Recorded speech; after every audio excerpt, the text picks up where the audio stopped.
International break. It's alright, people, we're gonna get through it. We're going to get through it.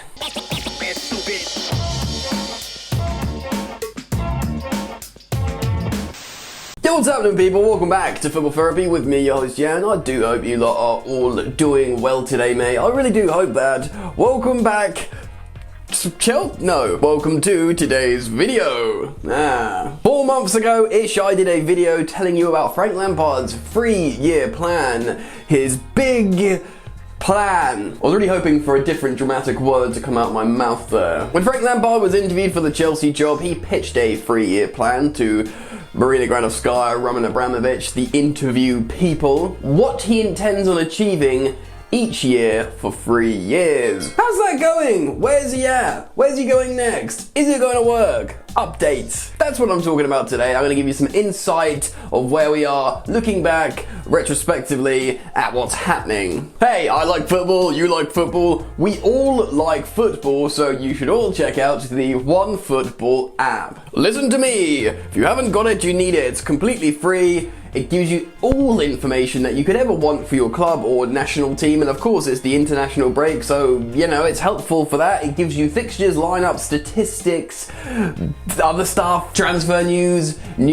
pretty much everything you'd need and require at the click of a button on either your phone or the web platform. The OneFootball app is what you need. Click the link in the top of the description. Go check it out. Do yourselves the favor, mate.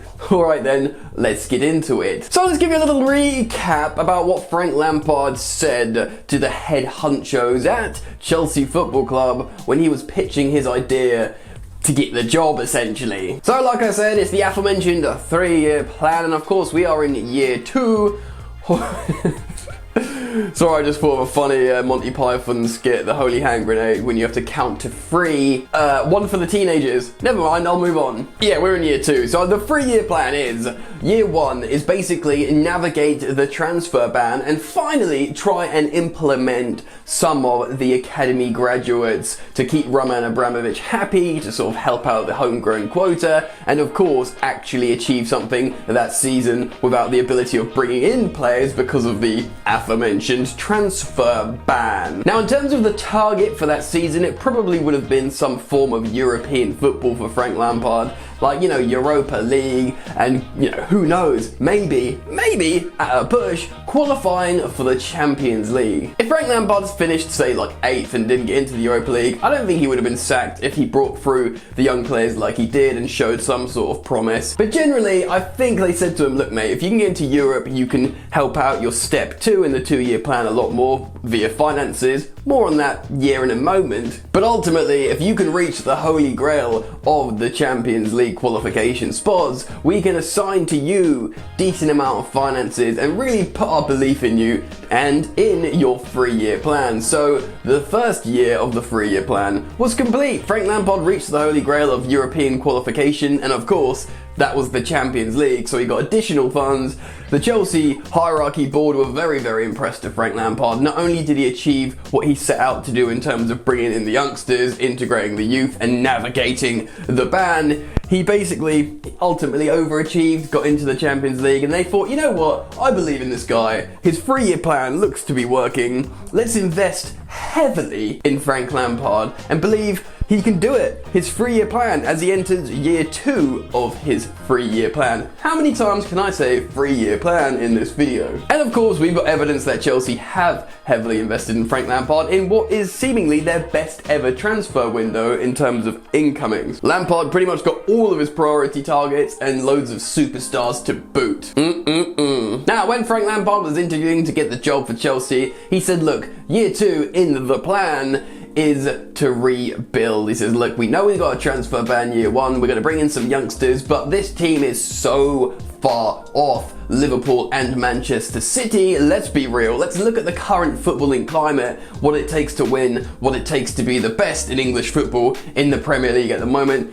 And dude, we are so far off that. So if I have success in year 1 in terms of European qualifications, year 2 is you investing in me and we start a rebuild of a new team. And ultimately, you've got to say he's achieved that already, because he's got the trust of Granovskaya, Abramovich. They've looked at Frank Lampard and Petr Cech and said, you know what, go out and do your thing. And to be honest, he's impressed in doing that. The way he's gone out to met Kai Havertz, Timo, Werner, spoke to Hakim, Ziyech loads, massively got in the ear of Ben Chilwell and sort of showed belief for a long time. It's been pretty darn impressive, and so far, in the early stages, it's looking great. He's been rewarded with the financial backing, and Frank Lampard has actually rewarded Chelsea as a club in terms of bringing top-tier talent, attracting them, representing himself as a superb face of Chelsea. You know, he's a great salesman, Frank Lampard. Yes, the jury might be out ultimately if he's going to be a world-class coach, but in terms of bringing the players, saying the right things in front of cameras, saying the right things away from cameras, he's done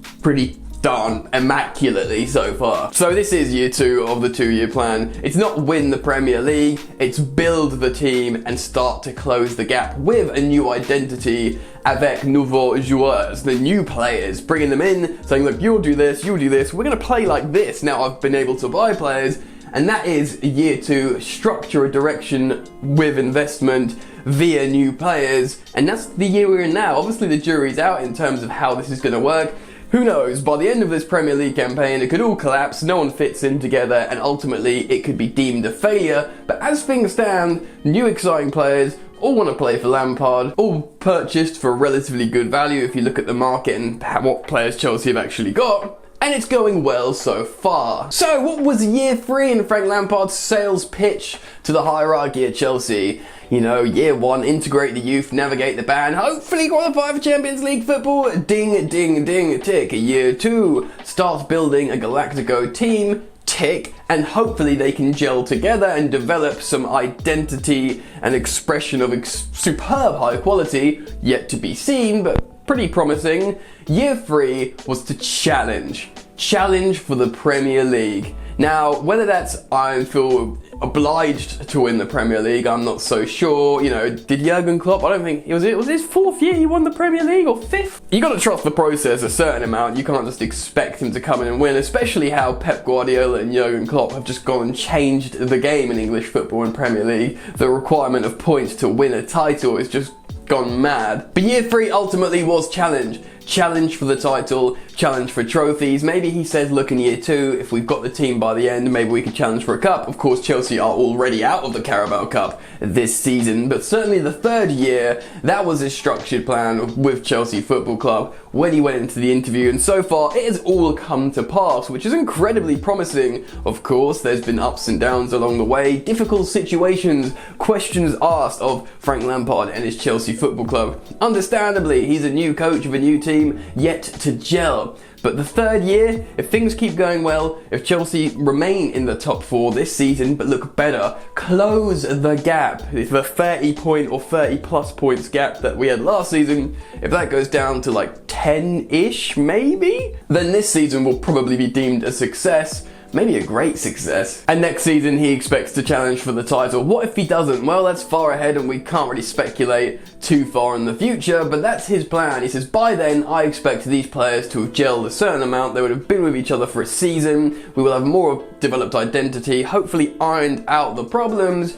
Looking at the opposition, looking at what we have to do, that's what I expect. And so far, it's pretty darn impressive. A lot of it has come to pass. Well, pretty much all of it has so far. Like I said, the jury's out. We have to see what happens this season. But next season, if he does challenge for the title, maybe win a domestic cup, then pretty much Frank Lampard has done everything he said to Chelsea Football Club when he got that job interview last summer. He pitched the idea, it was his 3-year plan, we're in year 2, it's going well so far, and pretty much I wanted to do a video today to check in to see how things were going, because it was last season when I spoke about this plan, and I thought it would be a fun idea to just sort of dip our toes in and see how things are going. Is the water warm? It seems pretty warm. Let's dive in a full forward stroke. Okay, hold on, this swimming analogy is not going to work. Basically, it's going well, mate. But I want to make a video about it and talk to you guys about it, so get down in the comment section below and express your thoughts on this. How do you think Lamps is doing? Do you think he can achieve in his 3rd year in his 3-year plan? Can he challenge for the title next season?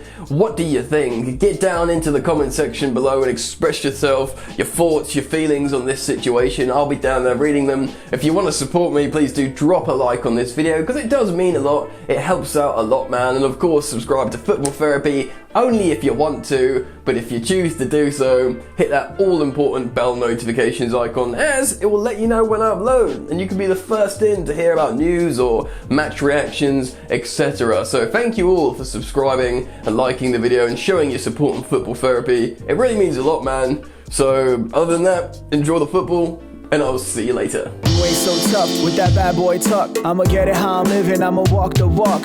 Outline my lines, I rap through thought. Body bag the verse, outlined in chalk. In my life seen trouble, hustle on the double. Silence on the trigger like my pick got a muzzle. Yo chick like to guzzle, bad boy stay in trouble. I only love this paper, sorry I don't. I laugh me bitch.